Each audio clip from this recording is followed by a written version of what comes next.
2장 시작이 그러므로는 1장 후반부에 나왔던 얘기를 받아서 그러므로, 그러니까 이 앞에 뭐라고 합니까? 복음을 받아들이고, 복음은 이제 영원한 하나님의 말씀이라고 그랬죠. 그래서 복음을 받아들이고 영원한 하나님의 말씀을 받은 자, 이 사람들이 어떻게 해야 되겠는가가 나옵니다. 맨 첫 번에 1절부터 3절까지가 자라야 된다. 2절 후반부 보십시오. 그런 말미암아 너희로 구원에 이르도록 자라게 하려 함이라. 1절부터 3절까지는 자라야 된다. 이 베드로는 그 신앙의 성숙이 얼마나 중요한가를 예수님 제자들 가운데서 아마 가장 뼈아프게 체험했던 제자 중 하나가 아닐까. 왜냐하면 자기가 자주 넘어지고 그 뜨거운 열정만 갖고 설쳐대다가 실수하고 실패하고, 그래서 신앙의 성숙이 얼마나 중요한가를 잘 아는 자예요. 자기가 실패해서 거기서 일어난 자만이 그 실패가 얼마나 힘들고 또 거기서 일어나야 된다는 것을 더 잘 말할 수 있겠지요. 그래서 이제 베드로 전후서까지 다 합해서 마지막 장에 마지막 절에 베드로서 3장 18절입니다. 오직 우리 주 곧 구주 예수 그리스도 은혜와 그를 아는 지식에서 자라가라. 영광이 이제와 영원한 날까지 그에게 있을지어다. 그러니까 뭐예요? 베드로 전후서 다 합해서 마지막 이제 베드로가 우리에게 부탁한 말이 자라나라. 그만큼 사도 베드로는 우리에게 자라는 것이 얼마나 중요한가, 성숙이 얼마나 중요한가를 강조하고 싶은 거죠. 그런데 이제 그 자라기 위해서는 1절에는 뭐라고 그랬어요? 모든 악독과 모든 기만과 외식과 시기와 모든 비방하는 말을 버리고, 먼저 버리고, 1절에서는 버리고 2절에서는 뭐예요? 갓난아기들 같이 순종하고 신령한 젖을 사모하라. 그렇죠? 그러니까 1절에서는 버리고 2절에서는 사모하라. 그럼 뭘 버리라고 했어요?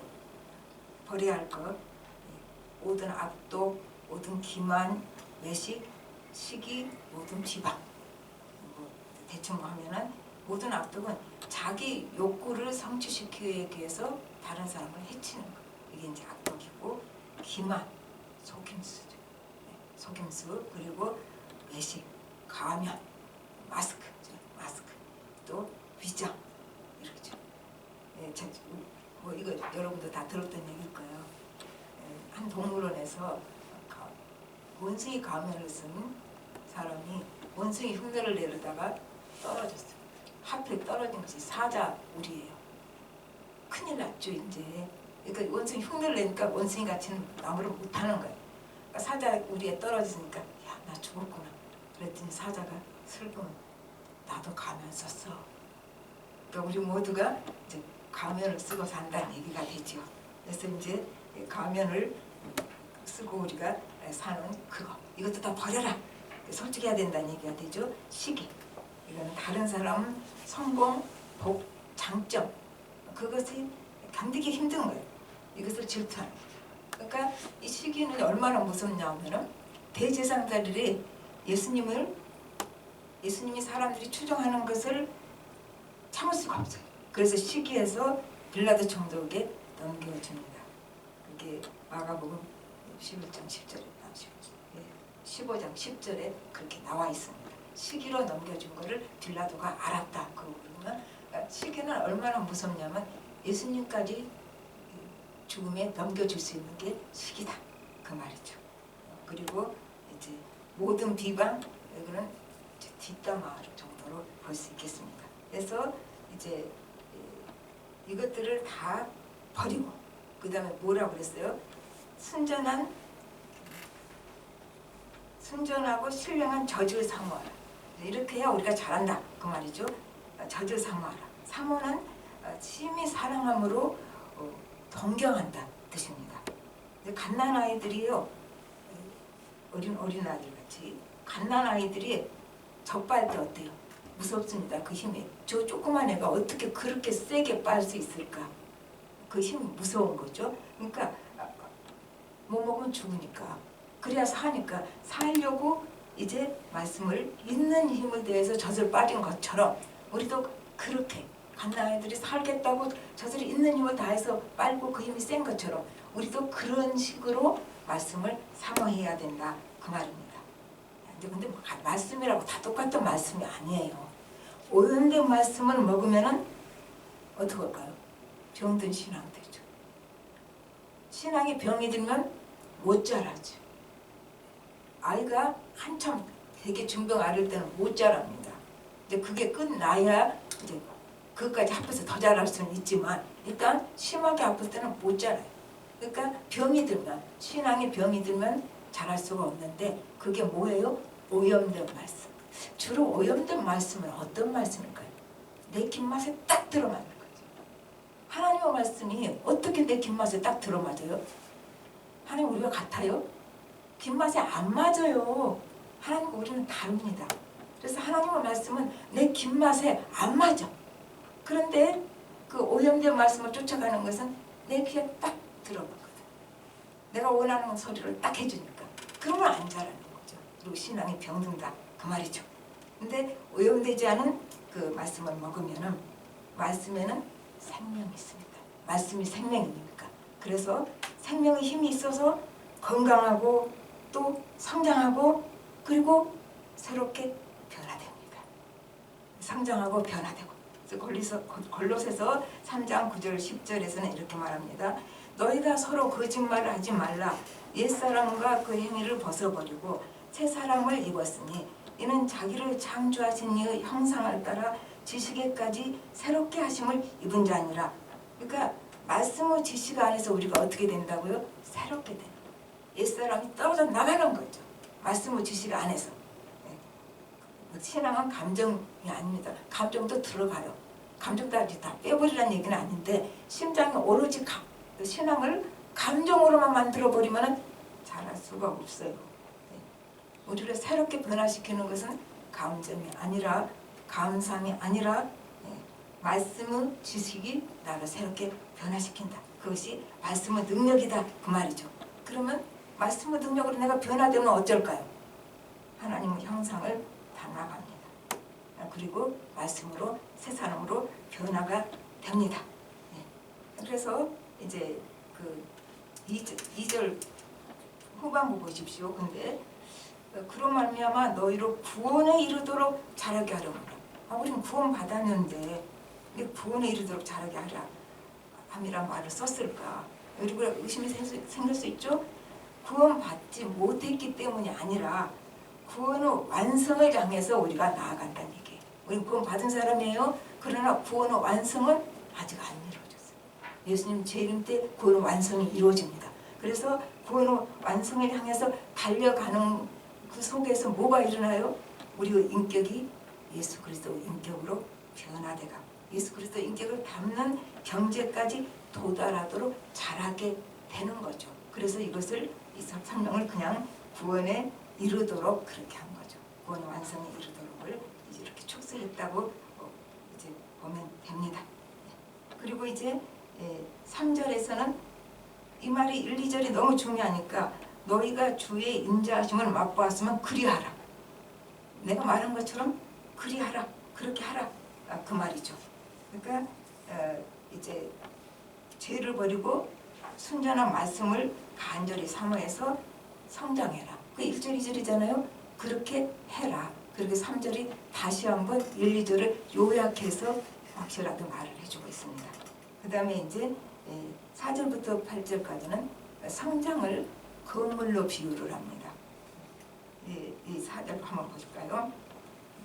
사람에게는 버림바가 되었으나 하나님께는 택하심을 입은 보배로운 산돌이신 예수께 나아가 5절 너희도 산돌같이 신령한 집으로 세워지고 예수 그리스도로 말미암아 하나님이 기쁘게 받으실 신령한 제사를 드릴 거룩한 제사장이 될지니라.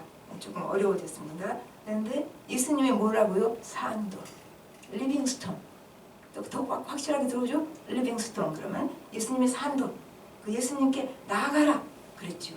예수님은 산돌이고 그리고 이제 이 산돌이란 말은 살아있는 돌뿐만 아니라 생명을 주는 돌.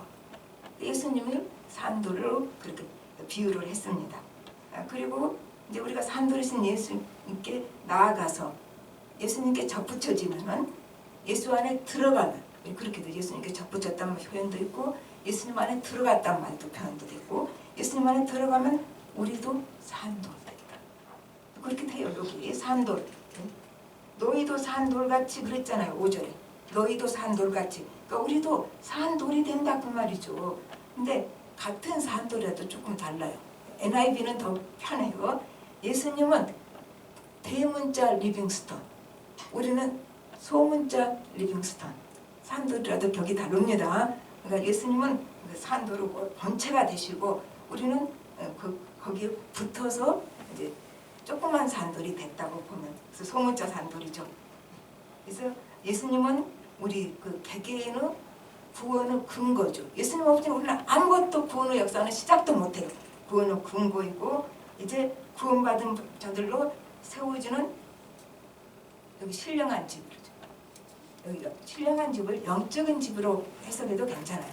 신령한 집은 머릿돌이다. 우리가 이렇게 하지. 예수님 우리가 머릿돌이라고 그러잖아요. 머릿돌이 없으면은 건물을 지을 수가 없어요. 그러니까 그쪽 건물 짓는 방식이죠. 우리하고는 달라요. 이제 기둥을 이렇게 세워가지고 하는데, 또 한국 집은 이게 썩가루가 제일 중요하잖아요.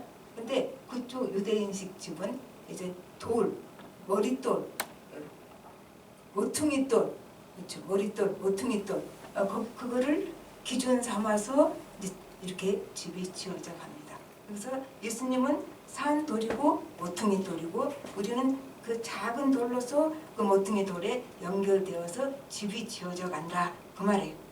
그리고 신령한 집이라고 여기서 표현을 했습니다. 그리고 이제 그 신령한 집은 그럼 뭐예요? 산돌에 근거해서 산돌들이 붙어서 지어지니까 신령한 집은, 영적인 집은 생명에 있는 집이에요. 그리고 살아있는 집이 됩니다. 그래서 우리는 이제 한 작은 돌이 돼가지고 모퉁이 돌에 연결되고 거기에 붙어서 또 다른 돌들하고 연계되어서 그렇게 해가지고서 이제 하나님의 집으로 지어져 간다 그 얘기예요. 별로 어렵지 않죠? 그럼 하나님의 집은 성전, 하나님 계시는 곳, 지금 우리한테는 뭐예요? 교회죠. 그러니까 지금 이제 건물 얘기 아니에요. 전혀. 정말로 하나님을 믿는 구원받은 백성들의 모임, 그 공동체 속에로 지어져 간다. 이거를 신령한 집으로 지어져 간다. 그렇게 했습니다. 그런데 우리가 이 신령한 집으로 지어져 갈 때, 예수님 모퉁이 돌 삼아서 작은 돌들이 이렇게 지어져 갈 때 돌들이 다 똑같으면 이게 힘들 때 있어요. 큰 돌도 있고 작은 돌도 있고 이게 줄을 맞추다 보면은 이게 달라지잖아요. 그래서 성령님은 모든 성도들의 삶이 이제 하나님의 계획과 목적에 딱 들어맞도록 다듬어 갑니다. 다듬으니까 어때요? 우리가 힘들잖아요. 정으로 쪼아버립니다. 툭 튀어나온 거 정으로 쪼아내라고 그게 힘이 안 들겠어요? 그래서 우리를 다듬어서 이제 집을 지어 가시는데 그 어떻게 지어요? 아무렇게나 아니죠. 하나님은 그 성전에 쓰일 정확한 용도에 맞춰서 우리를 다듬어 갑니다. 그러니까 조금 중요한 일을 맡길 사람은 어떨까요? 더 많이 다듬어야겠네요. 근데 하나님 일은 다 중요해요. 사실은 하나님 일은 큰 일 작은 일이 없습니다. 다 중요한 일이고 다 큰 일이에요. 하나님의 일이니까, 하나님이 크신 하나님이니까. 그래서 우리를 이렇게 돌을 다듬어 가지고 이제 그 각 위치에 따라서 거기다 딱딱 집어넣어 가지고 성전으로 만들어 가죠. 그래서 우리가 이렇게 보면 아무도 그 동일한 그런 여건과 방법으로 하나님께 나간 사람이 없어요. 다 다르잖아요. 우리가 같이 모였지만 하나님께 온 방법이 다 다르죠. 그리고 각자가 에게 다 독특한 역할이 있다. 똑같은 역할을 안 주시잖아요. 그래서 우리가 다 다른 거예요, 사실은. 그리고 이제 이렇게 이걸 요약을 해본다면 그 교회 각 돌, 우리들은 머릿돌 대신 예수님께 연결되어서 다른 돈들과 서로 연결되어서 집으로 잘 지어져 가는 거예요. 그러니까 예수님과도 연결이 잘 돼야 되지만 다른 돌들과도 연결이 잘 돼. 하나님 관계는 좋은데 사람들과 관계가 영 안 됐어. 그건 잘못된 거예요. 하나님과 관계가 잘 돼 있는 사람은 다른 사람들과 성도들과 관계도 좋습니다. 왜 다른 사람들과 관계가 안 좋습니까? 내가 하나님과 관계 속에 지금 문제가 있는 거예요. 하나님과 관계가 온전한 사람, 누구랑도 같이 지낼 수 있어요. 누구랑도 같이 연결돼 갈 수가 있어요. 그러니까 같이 연결이 안 되니까 삐그덕거리잖아요. 근데 진짜 하나님과 연결이 잘 된 사람은 덜 삐그덕거리고 맞춰가고, 연결이 좀 부실한 사람은 사람들과도 더 많이 부딪히고 이렇게 가죠. 그러나 다 귀해요.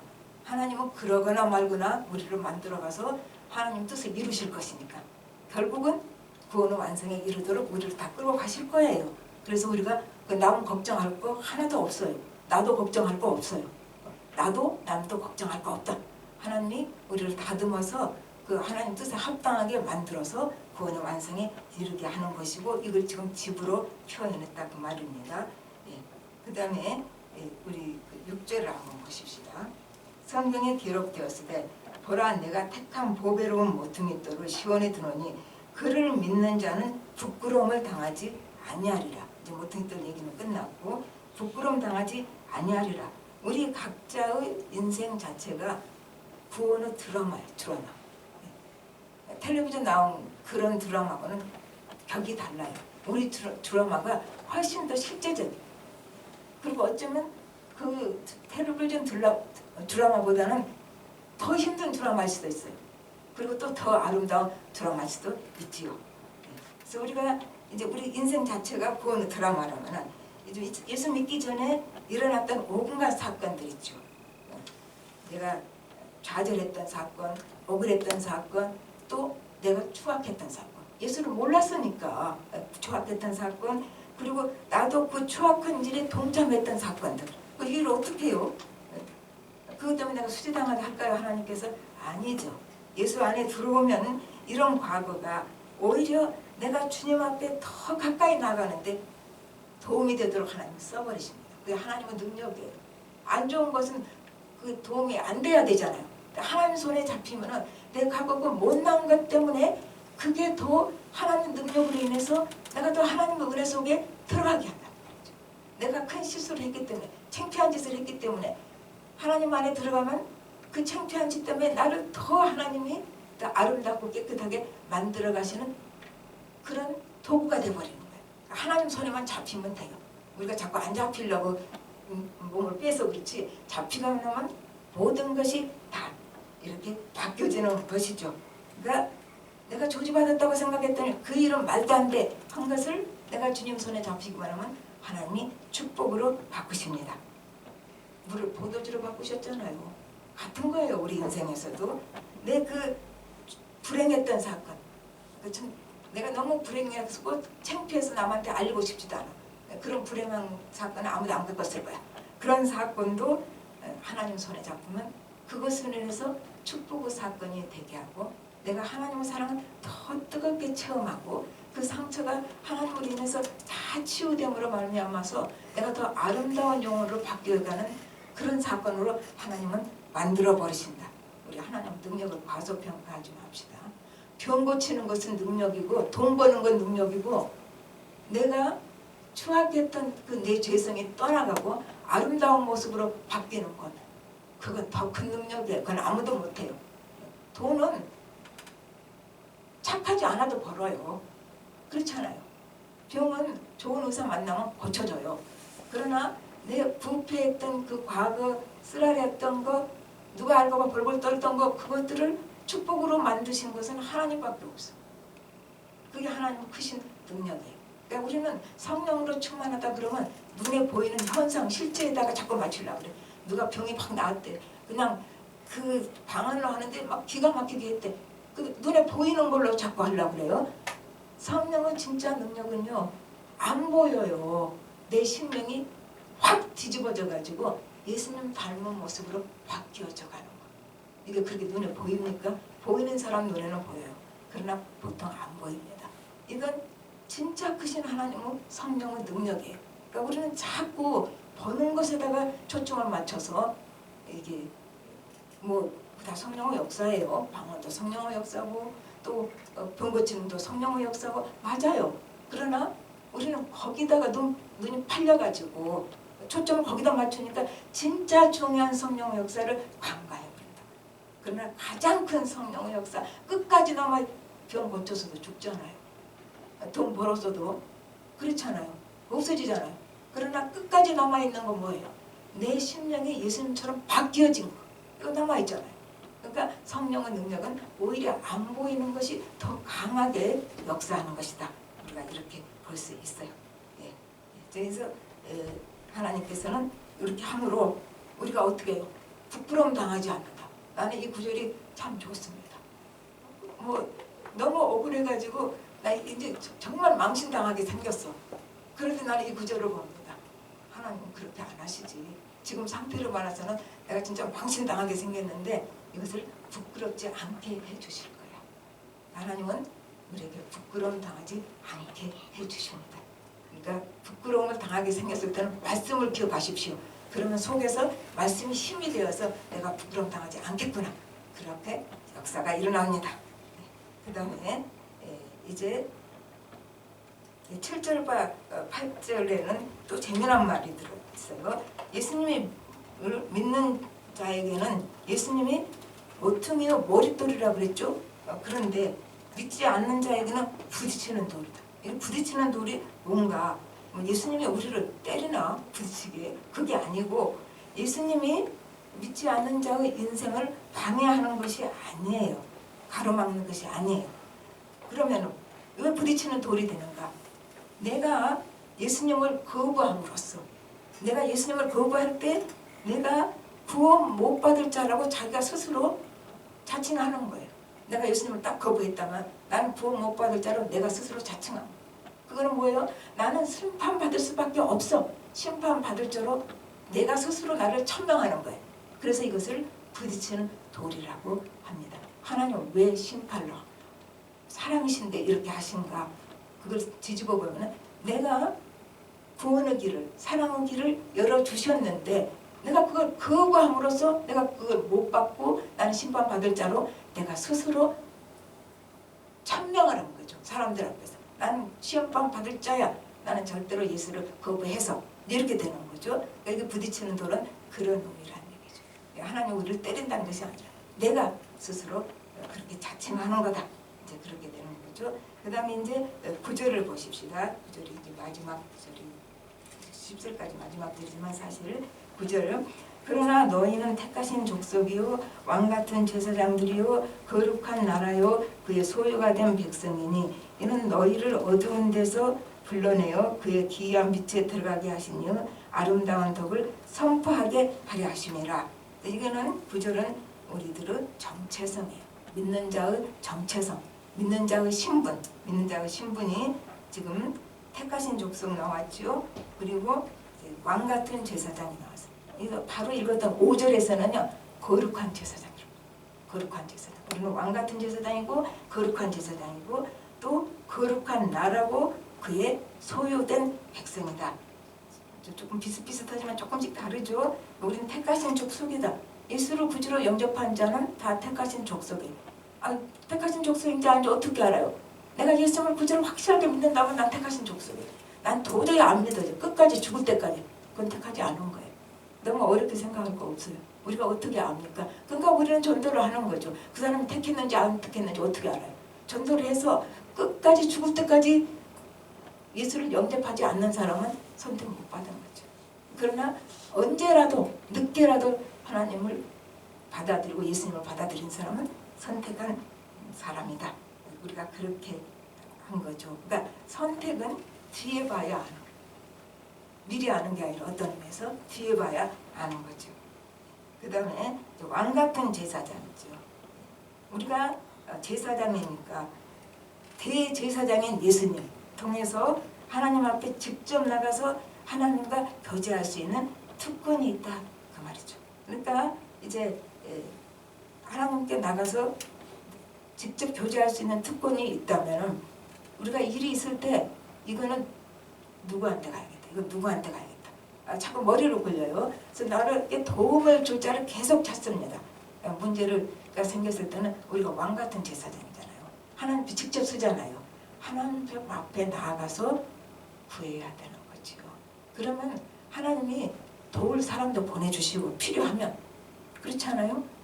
하나님의 방법으로 해결해 주실 것인데 우리는 하나님은 안 보이고 현재는 보이니까 자꾸 문제가 생기면 도움을 내가 요청할 수 있는 사람을 찾으러 다닌다고 말이죠. 그러나 제일 먼저는 내가 제사장이기 때문에 하나님 앞에 직접 나갈 수 있기 때문에 이제 하나님께 구하는 것이 원칙이죠. 그래서 찬송가 539장은 후렴에 이렇게 썼어요. 주 예수께 조용히 나가 내 마음을 쏟아놓으라. 늘 은밀히 보시는 주님 큰 은혜를 베푸시리라.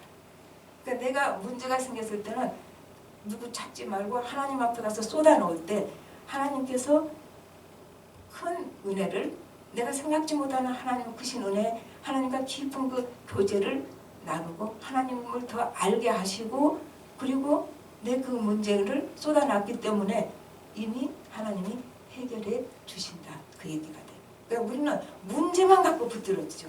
그러나 문제를 해결하실 하나님을 쳐다봐야 돼요. 항상. 그러면 하나님이 내게 주실 큰 은혜가 있어요. 그 문제를 통해서. 내게 주실 말씀이 있어요. 가르칠 게 있어요. 그리고 나서 하나님은 내가 구했으니까 하나님 방식으로 응답을 주시겠죠. 물론 내가 원하는 응답이 아닐 수 있어요. 그거는. 근데 우리는 내가 원하는 거 안 주시면 응답 못 받았다고 생각해요. 그렇지 않아요. 내가 뭐 원하는 거 아니라도 하나님은 반드시 응답을 주십니다. 그 다음에 이제 제사장은 먼저 자신을 깨끗한 제물로 드려야 되죠. 그리고 5절에서 말해요. 하나님이 기쁘게 받으실 신령한 제사를 드릴 거룩한 제사랍니다. 우리가 하나님이 받으실 신령한 제사 드는 거죠. 그러니까 신령한 제사는 이상하다. 신령한 제사가 뭘까? 그는 삶으로 드리는 제사가 신령한 제사인데 우리 이거에서 속아 넘어갈 거 하나 넘어가면 안 되는 거 있어요. 우리는 삶으로 제사를 드려야 돼. 삶으로 예배를 드려야 돼. 그러면 공적인 예배는 소홀히 하고 삶으로 드려지는 예배가 제대로 드려질까요? 그건 아닌 거예요. 삶으로 예배를 잘 드리는 사람은 공적인 예배에 정말 살아계신 하나님에게 살아있는 예배를 드린 사람이 그 심령의 예배를 통해서 성령의 능력으로 충만해질 때 성령님 나와 함께 하실 때 내 삶이 하나님께 드려지는 예배가 로 바뀌어지는 거죠. 예배도 없이 공적인 예배도 없이 나는 삶으로 예배 드려. 나 그렇게 해가지고 정말로 자기 희생하고 남을 위해서 모든 걸 내놓는 그렇게 살아있는 예배 드리는 사람 못 봤습니다. 혹시 보시거든 저한테 좀 연락 좀 하십시오. 예배는 소홀하고 예배는 우습게 보고 나는 현실 삶 속에서 나를 원통 예수님처럼 내어놓고 이제 나는 예배 삶이 예배니까 예배 드린다고 말하는 사람 그 믿으면 안 돼요. 네. 어디서 시작해요? 하나님과 깊은 예배 속에서 살아계신 하나님께 살아있는 예배를 내 자신을 온전히 들여서 드릴 때 나를 온전히 쏟아놓을 때 하나님과 내가 하나로 연합될 때 내 심령에 하나님 소리가 꽉 붙들렸을 때 그럴 때 내 삶이 바뀌어지고 하나님이 받으실 만한 예배가 되지 않겠습니까? 그러니까 우리가 삶으로 드리는 예배가 진짜 영적인 예배다. 맞는데 거기에다가 진짜를 빼버리면 이게 안 이루어진다고. 이건 결과예요. 하나님과 나와 깊은 관계가 이루어진 사람이 삶으로 예배 드릴 수 있습니다. 그래서 우리가 그것을 소홀히 하면 안 되겠지요. 이제 우리 또 거룩한 나라 있어요. 우리가 하나님 백성의 공동체가 하나님 나라예요. 하나님 나라는 뭡니까? 하나님 나라는 하나님이 주인이시고 하나님이 통치하시는 곳, 이것이 하나님 나라이죠. 그래서 우리는 하나님 나라의 한 부분이죠. 이 신앙 공동체가 하나님 나라이고 계시록 1장 6장에서는 예수님이 이렇게 말씀하세요. 우리는 하나님 나라와 제사장으로 삼으셨다. 예수님이 우리를 나라와 제사장으로 삼으셨다고 확실히 성경이 공언을 합니다. 그러니까 우리가 하나님 나라고 또 이제 제사장이다 이렇게 확인을 해주는 거죠. 또 우리 그게 소유된 백성이다. 소유된 백성, 그냥 하나님의 백성 그러면 되지. 왜 또 소유까지? 소유까지 말할 때는 하나님이 빼앗기지 않고 절대적으로 보호하는 특별한 보물이다. 그래서 우리는 소유된 백성이다. 하나님 뺏기지 않습니다. 우리 아무에게도. 내가 죄짓고 넘어지고 난리를 치고 하나님한테 삿대질해도 하나님 뺏기지 않습니다. 때려서라도 다시 향하게 하십니다. 맞지 않고 향한 사람이 더 훨씬 복되죠. 그러니까 걱정하지 마시고 우리가 소유된 백성이라면 하나님은 소유물이라는 거예요. 귀한 소유물이라는 것이니까 이제 말씀을 맺어봅시다. 우리는 10절의 사람이었어요. 원래 우리가 10절의 사람입니다. 너희가 전에는 백성이 아니더니 이제는 하나님의 백성이요 전에는 긍휼을 얻지 못하였더니 이제는 긍휼을 얻은 자니라. 우리가 구원 못 받은 사람이 구원 받았다는 얘기예요. 쉽게 말해서. 그런데 하나님께서 우리를 이렇게 신분을 주셨는데 그게 뭐예요? 택하신 족속, 왕같은 제사장, 거룩한 나라, 소유된 백성 이렇게 만드실 때는 즉 뒤에 보십시오. 이는 너희를 어두운 데서 불러내어 그의 기이한 빛에 들어가게 하시니 아름다운 덕을 선포하게 하려 하십니다. 이제 이 말이 됩니다. 그러니까 이거는 어둠에서 빛 가운데로 옮겨주신 예수 그리스도 그 아름다운 덕을, 이건 덕을 쉬운 성경은 굉장히 쉽게 표현했어요. 그래서 쉬운 성경. 놀라운 일을, 아름다운 덕은 덕보다는 놀라운 일. 또 표준 세번역에서는 그냥 아름다운 일, 그렇죠. 덕이라고 하니까 우리가 조금 헷갈려요. 그러니까 아름다운 일을 우리 보고 선포하라고 이렇게 근사한 신분을 주셨다 얘기가 그럽니다. 그런데 이제 우리 그 하나님 예수 그리스도가 하신 놀라운 일 속에는, 그렇죠, 아름다운 그 일 속에는 우리 한 사람 한 사람은 구원받은 이야기가 들어가 있어요. 여러분 구원받은 이야기, 내 구원받은 얘기도 그 예수님이 하신 놀라운 일, 아름다운 일 속에 들어가 있습니다. 그래서 하나님의 은혜로 예수 그리스도 보혈을 통해서 사망에서 생명으로, 또 절망의 땅에서 소망의 땅으로 우리가 옮겨졌는데, 이 옮겨진 이야기는 다 아름다운 얘기예요. 여러분 얘기도 내 이야기도 우리가 구원받은 이야기는 다 아름다운 이야기입니다. 그래서 지금 여기서 뭐라고 그래요? 우리가 구원받은 그 아름다운 이야기를, 하나님이 하신 그 아름다운 이야기를 선포해야 된다. 그렇게 하도록 하기 위해서 우리에게 이렇게 제사장 직분도 주고 소외된 백성으로 삼아주시지 않았겠느냐, 이제 그 말씀을 하고 있습니다. 다 같이 기도하겠습니다. 하나님 아버지, 주님 은혜를 감사를 드립니다. 우리가 하나님 앞에 얼마나 참 이기적이고 탐욕적인 신앙을 가졌는지를 이 시간 배우기를 합니다.